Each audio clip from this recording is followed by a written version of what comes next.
Buonasera, ritrovati.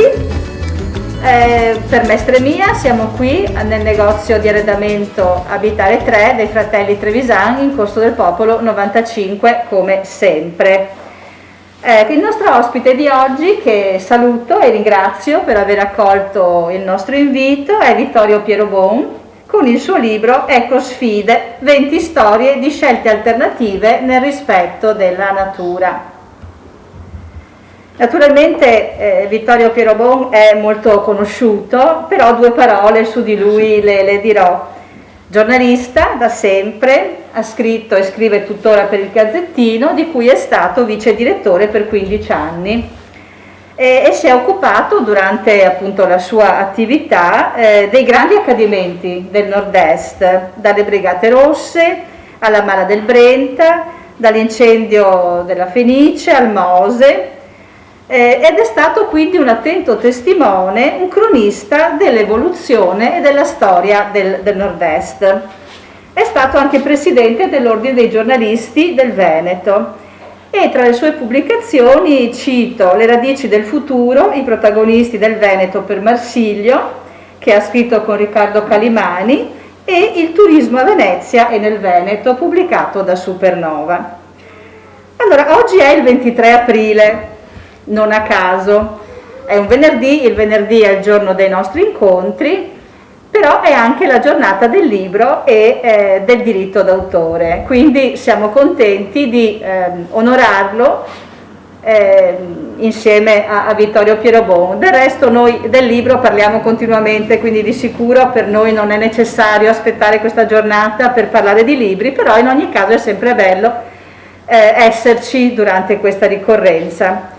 E fatalità, ieri il 22 aprile era la giornata della terra, quindi un'altra ricorrenza che cade proprio a fagiolo con questo libro di cui parleremo con l'autore. Allora, un libro che appunto parla di natura, di ecologia, infatti io mi sono messa questa casacca da, come dire, boscaiolo canadese, mi sembra di essere in tema e spero che appunto l'apprezzerà. Allora, questo libro è un libro molto particolare perché, come ho scritto anche in una recensione che è uscita domenica scorsa sulla rivista online diretta da Edoardo Pittalis e Nord-Est, quando si parla di surriscaldamento della terra, quando si parla di inquinamento, di cambiamenti climatici, il tutto è molto ansiogeno, no? Almeno a me capita di venir presa veramente da una stretta alla gola di ansia pensando al futuro, non tanto il mio, che la mia vita l'ho fatta, quanto quello dei figli, degli eventuali nipoti, delle nuove generazioni, perché sembra, da quello che leggo, che insomma siamo forse appena in tempo a invertire la rotta di questa deriva disastrosa che ci porterebbe all'innalzamento dei mari, insomma a tante tragedie. Mentre invece questo libro è un libro molto ottimista, è un libro positivo, anche se questa parola in questo periodo non è molto felice, comunque perché parla, e sono 20 capitoli, parla di 20 storie, coppie e personaggi, quindi 20 esperienze di vita che hanno trovato delle soluzioni, che si sono adoperati per fare qualcosa, ognuno nel proprio piccolo, no? Perché ognuno può fare la sua parte, come si dice all'interno del libro. Ecco, nella prefazione di Mauro Corona, che appunto apre il volume, dice che è un elenco di gente per bene. E tutte queste storie sono raccontate, questi protagonisti, con uno stile giornalistico appunto molto asciutto, conciso, privo di retorica, anche questo mi è piaciuto molto. Ecco, allora io volevo chiederle questo. Naturalmente questi ritratti sono stati anche dovuti alla sua attività di cronista, di giornalista. Queste persone le avrà conosciute in occasione di interviste, di articoli che ha dedicato a loro, e immagino che ne avrà molte altre di storie da raccontare. Come ha scelto queste 20 esperienze? Sì, buonasera a tutti intanto e grazie per l'ospitalità. Io le ho scelte in base a un denominatore comune, che è quello della terra, della natura, perché faceva riferimento a molte altre storie che ho scritto per il Gazzettino, ma non tutte riguardano questa tematica, altre sono storie di imprenditori che hanno avuto una carriera importante, altre hanno aspetti più sociali, queste qua invece hanno proprio tutte quante la terra, il rapporto con la natura, con l'ambiente come punto centrale della storia. Poi ovviamente vengono sviluppate queste storie in maniere completamente diverse, perché c'è chi effettivamente si opera per contribuire a dare qualcosa per migliorare la situazione del nostro pianeta, chi invece soltanto vive in maniera naturale, però dopo non è che faccia molto di più, ognuno interpreta a modo suo. A me piace sempre citare, ne ha fatto leggermente riferimento lei quando parlava di ognuno faccia la sua parte, la storiella orientale che racconta uno dei protagonisti del libro, Christian Marcolin, racconta di un incendio nella savana durante il quale tutti gli animali scappano, perché ovviamente il fuoco fa paura, tutti scappano tutti tranne un colibrì che invece va verso l'incendio, un leone, il capo della foresta, lo ferma e dice: ma dove vai, cosa fai? E la risposta dice: vado a buttare una goccia d'acqua.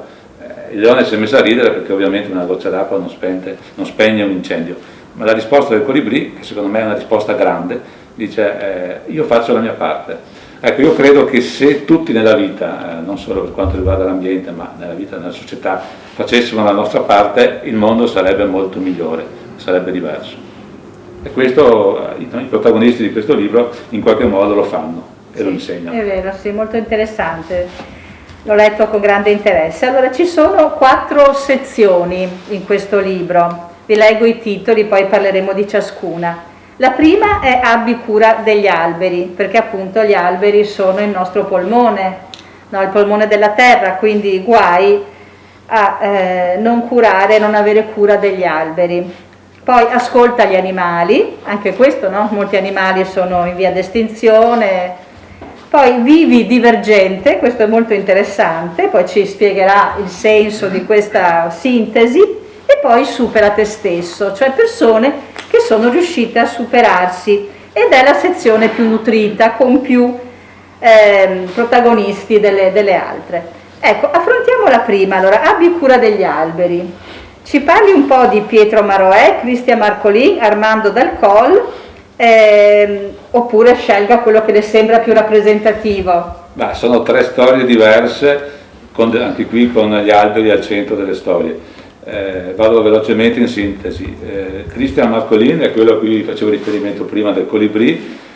Lui ha una onlus che ha come finalità, come obiettivo, quello di piantare alberi nel territorio. Assieme a un gruppo di ragazzi, sono tutti molto giovani, loro hanno avuto anche dei finanziamenti, piantano alberi a richiesta.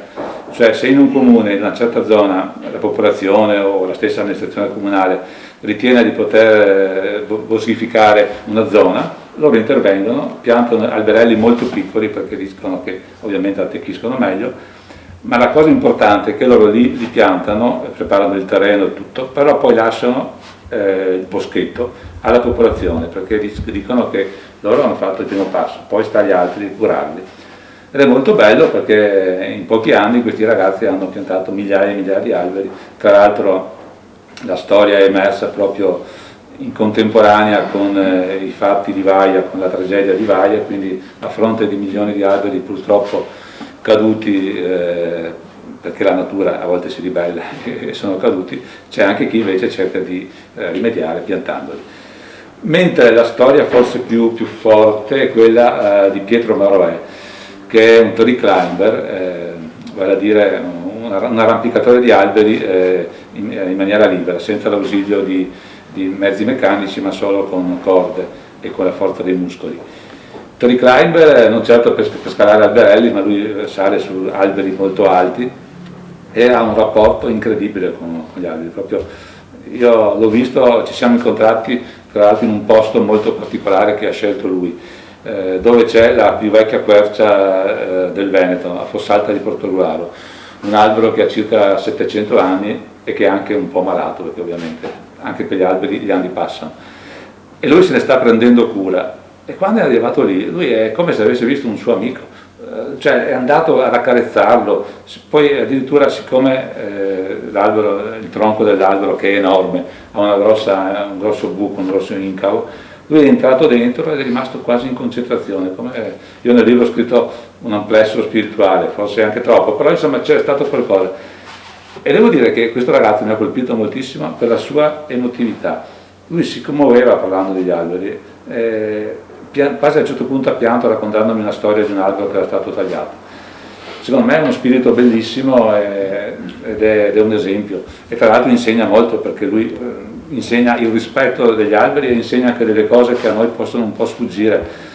Noi vediamo l'albero come un qualcosa di forte, di assolutamente inattaccabile, invece è molto fragile, e anche soltanto il fatto di calpestare attorno all'albero dove ci sono le radici per noi sembra che non sia niente, invece per l'albero può avere delle conseguenze, e lui di questo si preoccupa e cerca di insegnarlo. La terza storia è in qualche modo più, non dico banale, ma insomma è la storia di una persona che è diventato coltivatore di bonsai. È una bella storia perché lui ha iniziato fin da giovane, lui faceva l'ambulante, vendeva, non aveva nulla a che fare con la botanica, però aveva questa passione per la natura e ha iniziato un po' alla volta, e insomma alla fine lui è diventato un maestro in Giappone, che è la patria dei bonsai, è considerato un'autorità, quando lo intervistano, va in televisione, e vive con la moglie filippina, che quindi è legata anche quella al mondo orientale, a Tarso, in provincia di Belluno, e niente, lui ha questo enorme boschetto di mini alberi ed è molto bello. Molto bello. Immagino. Ascolta gli animali, la seconda sezione.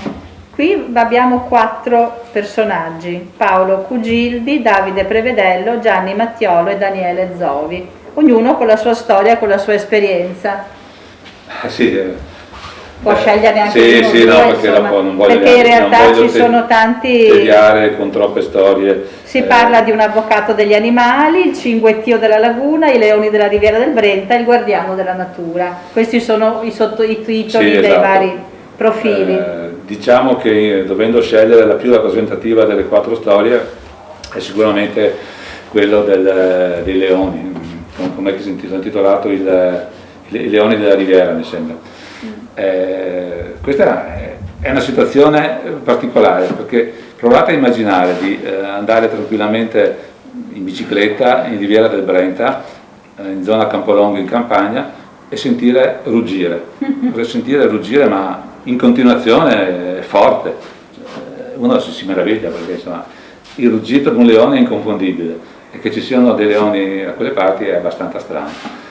E lui invece non solo ne ha alcuni, ma ne ha 40, tra leoni, tigri, pantere, tutti grandi felini. Speriamo che non scappino questi. No, sono tenuti in una recinzione molto sicura. Però per rispondere a questa sua logica obiezione che tutti potrebbero farsi, lui mi ha detto, mi ha fatto l'esempio: guarda, se io tengo aperte le gabbie, loro non scappano, perché non hanno motivo di scappare, anzi hanno anche paura a uscire, perché qui hanno da mangiare. Sono in gabbia, quindi? Sono in grandi gabbie, non in gabbie da circo, da zoo, piccoli, sono in grandi gabbie dove possono muoversi parecchio. Li ho fatto anch'io, perché ho fatto una serie di obiezioni, diciamo, dalla parte degli animali, perché ero andato magari leggermente prevenuto, dico questo qui ci tiene gli animali, insomma, non è tanto voler bene agli animali tenerli prigionieri.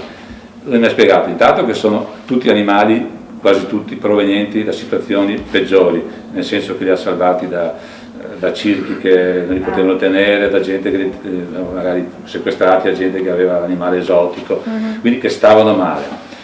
Primo. Secondo, lui mi ha detto: guarda che noi a volte abbiamo delle strane credenze sulla natura, sugli animali. Gli animali non è che desiderano correre sempre.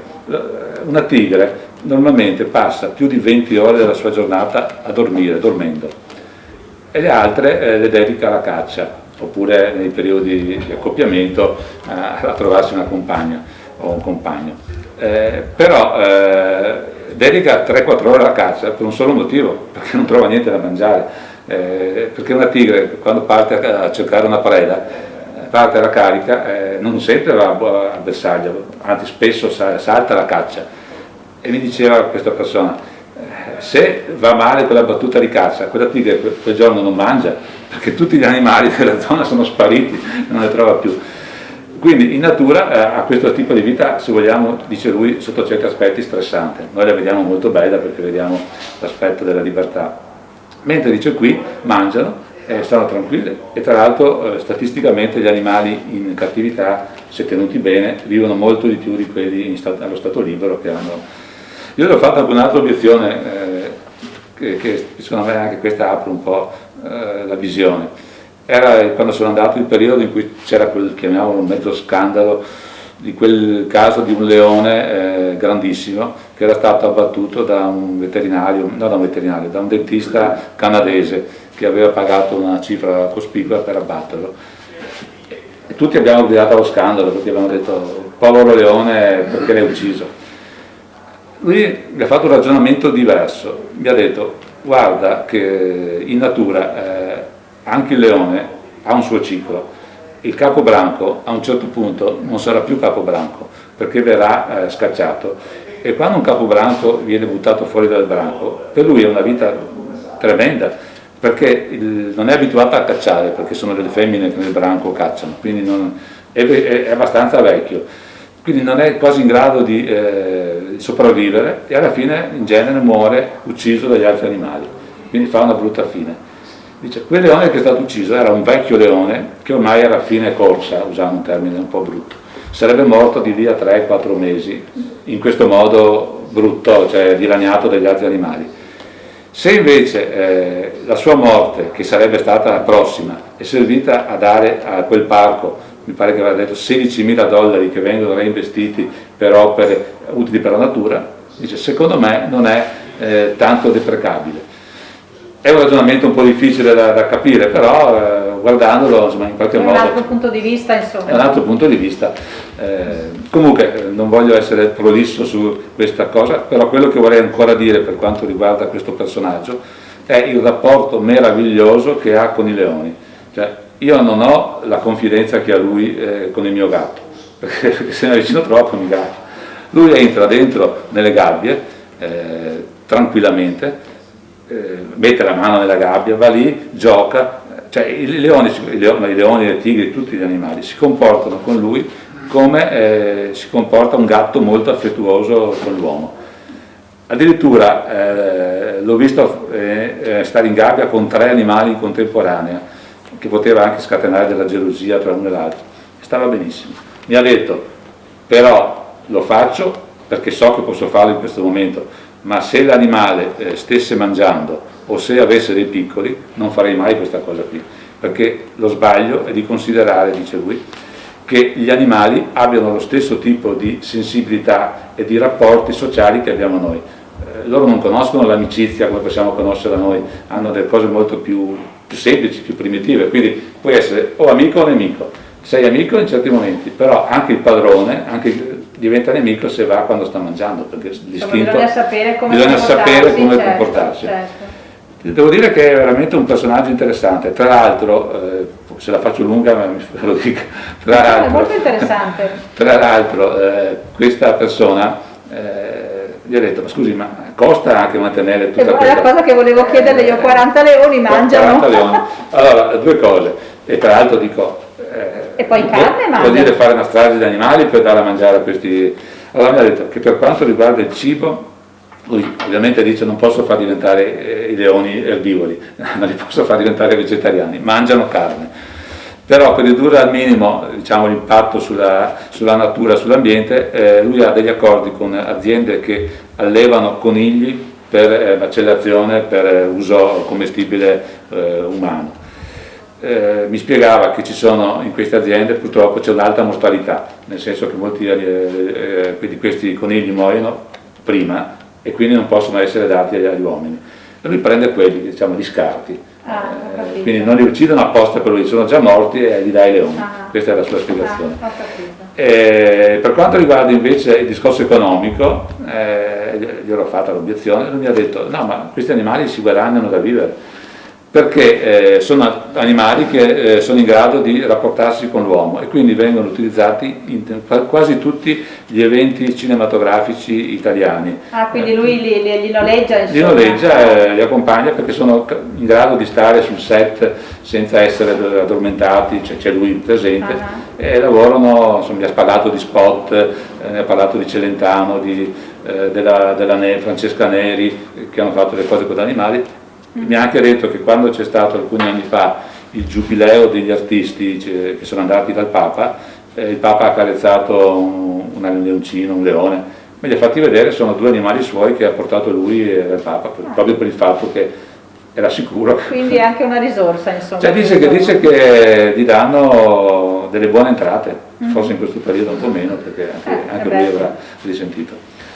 Bene, adesso affrontiamo il vivere divergente, chissà che cosa vuol dire. Allora io qui vedo, dai titoli già si coglie un po', questa è una coppia, Maria Luisa De Bing e Paolo Veraldo, 2 cuori e un rimorchiatore, quindi una coppia che ha deciso di vivere in un rimorchiatore. Sì. Poi La mia vita tra i casoni di Maurizio Marchesan, Il cielo in una stalla di Daniele Gallina e Tiziana Miuzzi, quindi un'altra coppia, e Ilaria Pannozzo invece Ilaria il comandante del forte.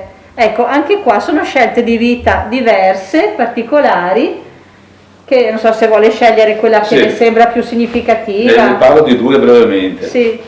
Intanto devo dire che io non avevo ipotizzato il titolo Divergenti, avevo pensato alternative.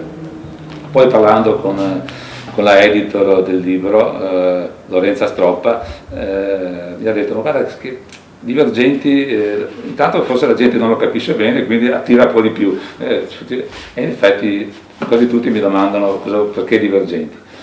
Divergenti perché fanno qualcosa che diverge da quella che è la strada che normalmente si segue.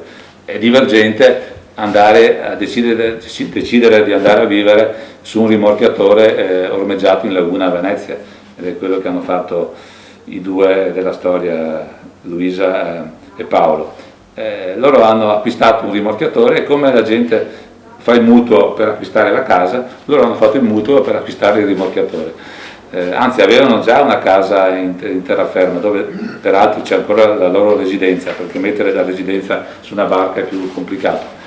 Però loro vivono lì e hanno adattato questo vecchio rimorchiatore bellissimo ad abitazione.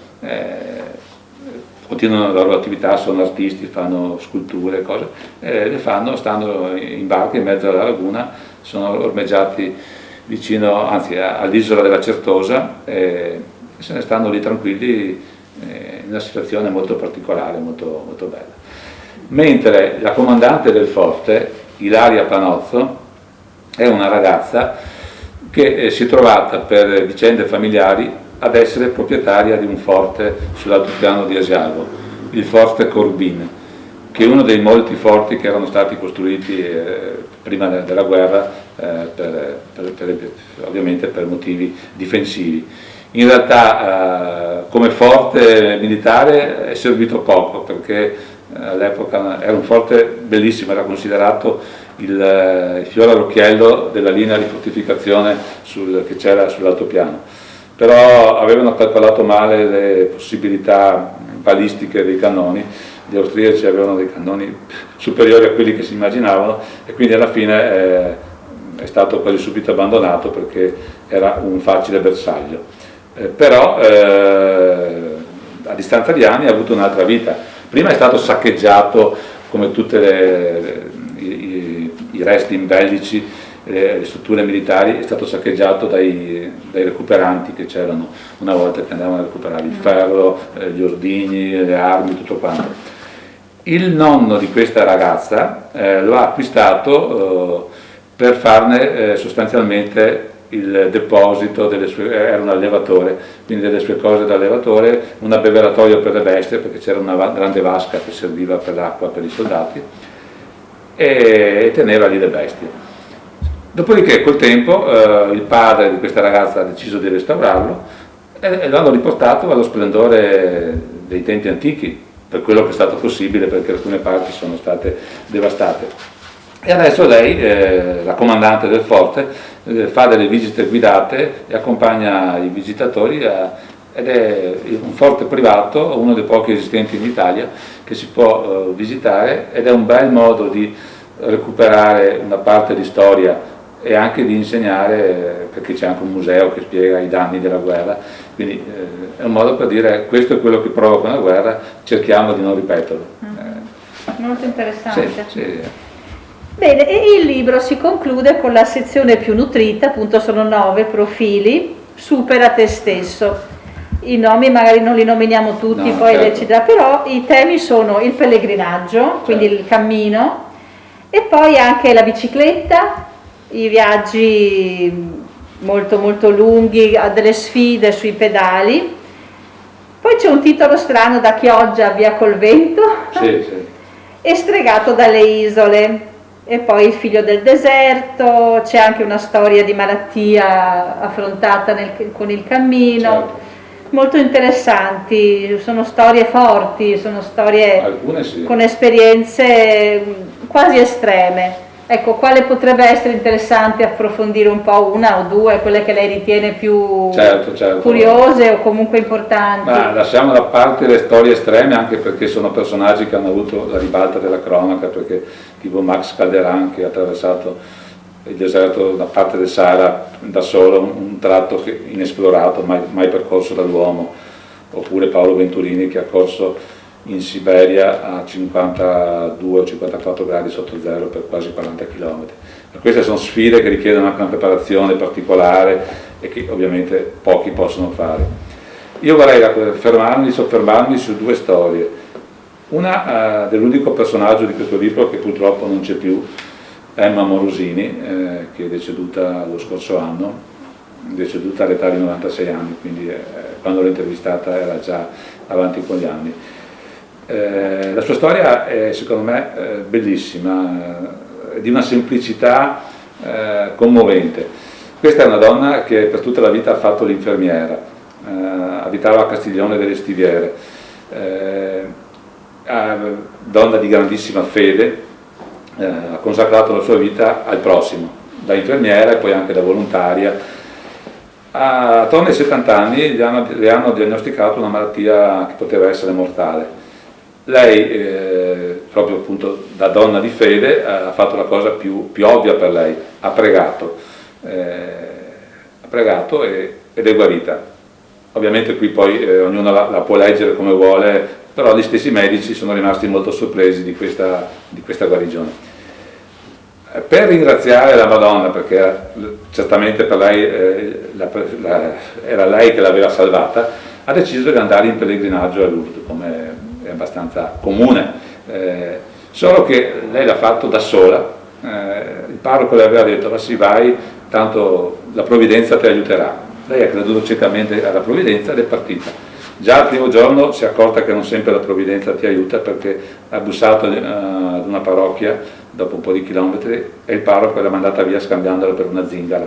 Quindi, però insomma lei... Carità cristiana, però poi a dire il vero ha passato la notte, era giugno, su una panchina vicino alla chiesa, al patronato, e al mattino si è svegliata con una coperta addosso e con del latte e del pane vicino, quindi in qualche modo la provvidenza nel corso della notte è arrivata e qualcuno l'ha aiutata. Comunque questo pellegrinaggio è andato bene, alla fine è arrivata a Lourdes e da quel momento ha deciso che lei avrebbe dovuto continuare a camminare. Si è attrezzata, perché prima viaggiava proprio senza niente, poi ha acquistato un carrettino, se lo trascinava dietro. E dall'età di 70 anni fino all'età di 94, forse anche 95 anni, lei ha sempre camminato.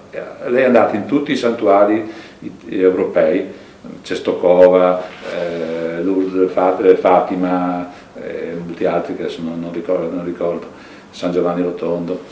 E poi ha cominciato ad andare anche in quelli fuori dall'Europa. La cosa particolare che mi ha colpito in questa storia bellissima, perché era bello anche sentire come questa donna parlava con gioia, proprio con serenità, felice e con semplicità, le sembrava di fare cose normali. In fondo a 90 anni andare in giro per il mondo normale non è tanto normale. Non è da tutti, no? E insomma lei è andata in Argentina poco dopo che era stato eletto Papa Bergoglio, per fare il solito pellegrinaggio ad un santuario, si chiama di San Juan, che è a circa 100 km dall'aeroporto di Buenos Aires. Però quando è arrivata lì si è resa conto che effettivamente era un pellegrinaggio piccolo, cioè, era abituato a fare pellegrinaggi da 700-1000 km, perché partiva sempre da casa e dovunque fosse arrivava a piedi. Allora ha deciso di prendere un altro aereo e si è spostata in un'altra località a circa 1000 km dal santuario, così poteva finalmente fare un pellegrinaggio come intendeva lei. Aveva le idee chiare, se non che dopo poco che è partita da questa località è stata fermata dalla polizia argentina, perché vedere una donna, lei all'epoca aveva 90 anni, 91, una donna insomma, di quell'età da sola che cammina, uno si domanda che ci fa, si insospettisce. I sospetti sono aumentati quando l'hanno fermata e lei ha detto vado al santuario, perché questa è fuori di testa. Le cose non tornavano, dice ma come, sei arrivata a Buenos Aires? Allora l'hanno trattenuta per controlli, hanno verificato poi in ambasciata e hanno constatato che effettivamente questa era una pellegrina anche piuttosto nota nel mondo dei pellegrini. Hanno deciso di assegnarle però per prudenza una scorta. Così da quel momento lei camminava seguita dietro da una macchina della polizia locale, a volte anche due perché c'erano i vigili del fuoco. Quindi potete immaginare per le strade argentine questo piccolo corteo. Arrivavano i paesi e tutti la notavano, ne hanno scritto i giornali locali e quindi l'aspettavano nel paese successivo. Per farla breve è arrivata al santuario con circa 2000 persone al seguito. Come Forrest Gump. È arrivata lì con la televisione che la intervistava e poi il Papa tra l'altro ha saputo della storia, ha voluto conoscerla e l'ha anche incontrata. Quindi, che bella storia. Lei, guardi, quando mi ha detto dell'incontro del Papa, le ho chiesto ma il Papa? Il Papa mi ha detto ciao campiona. Lei era proprio... veramente una bella storia. Bella persona, assolutamente, la bontà, la serenità assoluta e la povertà assoluta. Lei mi ha detto che quando è nata era più povera di Gesù bambino, perché disse che c'era ancora meno a casa sua, ed è rimasta così. Se vuole le racconto anche brevemente la storia di Andrea Spinelli, quello che accennavo prima, sì, certo. Che lui è un malato di cancro, lo dico perché non c'è nessun tipo di privacy, di riservatezza, perché lui ha scritto anche un libro per raccontare la sua storia.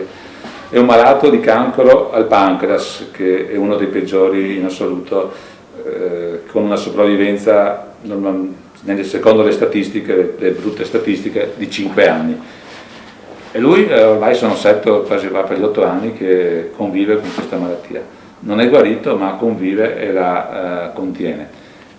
Come stia procedendo non lo sa nessuno, perché sostanzialmente lui si è accorto che camminare gli faceva bene. Ha cominciato con dei piccoli percorsi brevi, poi ha aumentato e si è reso conto che il fatto di camminare gli faceva sparire praticamente i dolori che lo affliggevano. Ne ha parlato con i medici, lui è in cura al centro oncologico di Aviano, quindi anche un'eccellenza per quanto riguarda questo tipo di malattia. Non c'è una spiegazione, hanno fatto anche degli studi, addirittura un convegno scientifico con un trattato sul suo caso. L'unica spiegazione è che camminare aumenta la produzione di endorfina e quindi può attutire il dolore, però il fatto che la malattia si afferma è un'altra cosa. Sono 6-7 anni che lo fa, è felice di questa nuova vita, ha lasciato il lavoro perché deve camminare, ha acquistato un camper e viaggia con la moglie e gira camminando e racconta questa storia.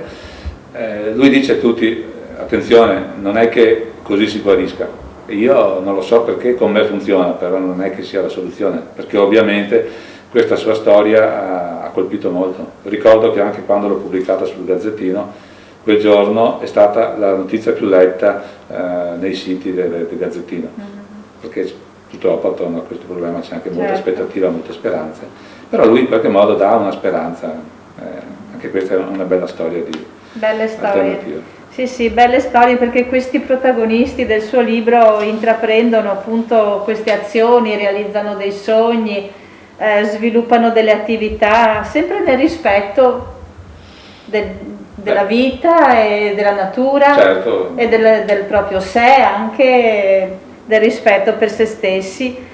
E quindi insomma è un libro ottimista, è un libro positivo, è un libro che dà fiducia e speranza. Sono storie a lieto fine. Sì, no, ma infatti è questa la particolarità e l'originalità di questo libro, che consiglio di leggere perché è davvero interessante, tante vite, tante storie, tante esperienze. Poi ci sono anche le fotografie, i ritratti dei protagonisti. Ecco, questo è Paolo Cugildi, l'avvocato degli animali. Sì, questo vive sul Monte Baldo in una baita. Questo è quello dei leoni. Sì. Ecco qua. Sì, dicevo, Cugildi vive sul Monte Baldo in una baita che lui ha trasformato in casa d'accoglienza per gli animali del Baldo. Ha messo da mangiare per gli orsi, per le volpi, ormai gli animali si sono abituati e vanno a trovarlo. Ed è anche un super esperto di vipere e di pipistrelli. Mi ha sfatato una serie di dicerie, di leggende su questi animali che lui considera invece molto utili, in particolare di pipistrelli, mi ha parlato benissimo. Lo so, ma nessuno mi convincerà mai perché io ne ho il terrore dei Lui ha detto, guarda, i pipistrelli sono il migliore insetticida possibile, perché un pipistrello fa strage di zanzare. Lo so, ma infatti è utilissimo, solo che solo l'immagine di questo animale mi fa venire i brividi. Poi ci sono questi che vivono appunto nel rimorchiatore, insomma c'è il ritratto per ognuno di loro. Ecco qua, questo è Andrea Spinelli che cammina. Bene, ci sono degli aspetti che non abbiamo affrontato, qualcosa che io non le ho chiesto e che avrebbe voluto dire? No, prima di salutarci? Direi che abbiamo fatto una bella disamina sui vari personaggi.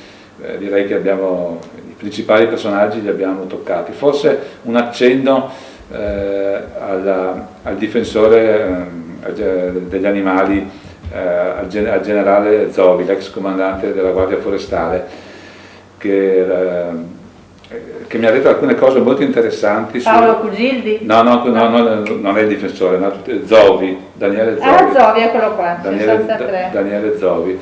Eccolo qua. Lui è un carabiniere, era l'ex comandante della Forestale del Nord-Est, e lui, come anche altri per la verità, ha difeso i lupi, perché il lupo in questo momento viene considerato, anzi non in questo momento, nella sua storia è sempre stato considerato un nemico dell'uomo, da Cappuccetto Rosso in poi. Un predatore, ma anche un'insidia per l'uomo. Lui mi ha detto che in realtà non è così, perché dice i lupi scappano se vedono l'uomo, come tutti gli animali non sono stupidi, cioè sanno che l'uomo è più forte, quindi lo evitano, lo aggrediscono solo se ci sono particolari situazioni. E mi ha detto una cosa che anche fa riflettere, dice: ma lei che fa il giornalista ricorda di aver mai scritto di una persona che è stata aggredita da un lupo in Italia? Effettivamente no. E lui mi ha detto: guardi che sono almeno 150 anni che non c'è notizia di un caso di lupo che abbia aggredito un uomo. E dice: se invece le chiedessi di casi di cani che hanno aggredito o sbranato uomini, ne viene in mente. Ce ne sono effettivamente ce ne sono parecchi. Anche il padrone? Esatto. Sì. E lui dice: ecco, il cane è considerato l'amico dell'uomo, il lupo invece è un nemico dell'uomo. Anche questo è un modo di vedere le cose. Certo, poi capisco che un conto è la teoria, poi trovarsi un lupo di fronte non può essere. Uno deve sapere come comportarsi magari. Esatto, ricordarsi tutte le regole, stare fermo, non avere paura. Bene, grazie. Allora, Vittorio Pierobon, Ecco Sfide, 20 storie di scelte alternative nel rispetto della natura, prefazione di Mauro Corona e di Ciclo, editore di Portogruaro. Ecco, lo trovate in tutte le librerie. Bene, allora grazie a voi, essere venuto, grazie per queste belle storie e buon tutto, al prossimo libro. Altrettanto, grazie a voi e complimenti per questa iniziativa in questa location molto, molto particolare. Sì, è molto accogliente. Molto accogliente, poi insomma in Corso del Popolo, in piena Mestre, avere questo salottino in cui si parla di libri è molto bello, quindi mi complimento con i signori Trevisan per l'iniziativa. Grazie. Noi ci vediamo il 7 maggio con Claudio Panzavolta, che ci porterà invece questa volta un romanzo, Dal passato si torna da lontano, un romanzo che io ho amato moltissimo e di cui parlerò molto volentieri con l'autore. Arrivederci alla prossima volta.